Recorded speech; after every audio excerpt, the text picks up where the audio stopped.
নমস্কার হিরোইনস, আশা করি তোমরা সবাই আছো ভালো। আজকে যে বিষয়ে কথা বলবো সেটা হলো এক্সাম। দেখো, এক্সামের প্রথমে ইএক্স দিয়ে শুরু, তার মানে ভেবেই নাও বাস তো দিবেই।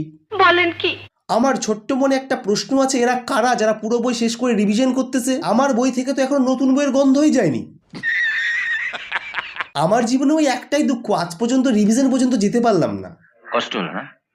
খুব কষ্ট হলো। আমার আর কিছুদিন পরে এক্সাম। আজকে সকালবেলা বই খুলে পড়তে বসছিলাম, সত্যি বলছি বই আমার খুলে রেখে দিল।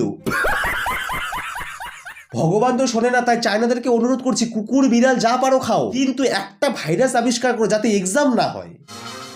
সাংঘাতিক মানুষ তো তুমি ভাই। যখন ছোট ছিলাম তখন পরীক্ষার নাম শুনে ভয় পেতাম, পরীক্ষার 1 মাস আগের থেকে পড়তে বসতাম, কিন্তু আর কিছুদিন পরে এক্সাম, এখন কোনো ভয় নেই, পড়তে বসে তো দূরের কথা। আর সত্যি কথা বলতে রোজ রোজ কারা পড়ে যাদের কনফিডেন্সের অভাব। ঠিক বলেছো। আমরা তো লেজেন্ড, পরীক্ষা দেওয়ার একদিন আগে রাত্রেবেলা, নাহলে পরীক্ষা দেওয়ার 1 ঘন্টা আগে পড়ে পাশ করা ছাত্র। নিঃসন্দেহে তুই ঠিক কথা বলেছিস। আর যদি পরীক্ষার 1 ঘন্টা আগে পড়ে পাশ করি তাহলে রোজ রোজ পড়ার কোনো মানেই হয় না। बड़ा हरामी हो बेटा। আর ভালো রেজাল্ট করে কি লাভ? চাকরি তো নেই, সেই অনলাইন ডেলিভারি না হলে লোন রিকভারির কাজ করতে হবে। বলেন কি? তাই আমি রিলসই দেখি। ও তাই নাকি? আর আমার মতো লেজেন্ডরা পরীক্ষার শুরুতে যেভাবে উত্তর লিখে, প্রথমে নীল কালি দিয়ে সুন্দর করে ধীরে ধীরে উত্তর লিখবে, আবার কালো কালি দিয়ে পয়েন্টও করবে। সঠিক বলেছেন। তারপর জানি না পরীক্ষার 15 মিনিট আগে আমাদের মধ্যে যে কিবোর্ড ঢুকে যায় কে জানে। কেন? হাতের স্পিড ঝড়ের গতিতে লিখি। But how it possible? জানি না বড় মালিক। আর এই লেখা পুরো ডাক্তারের মতো, ডাক্তার তাও নিজের লেখা পড়ে বলতে পারে, আমরা পারি না।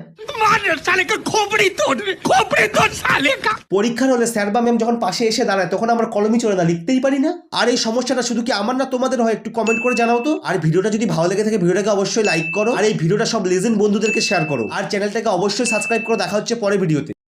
আরে বইটা খুলে দেখি পড়া বাকি রে সবই আমার পরীক্ষার খাতায়। আমি যাতা লিখবো, হায় যাতা লিখবো, যদি আমায় কেউই না দেখায়। তুই ভালো লেখস বন্ধু, আমায় একটু দেখাস রোজ।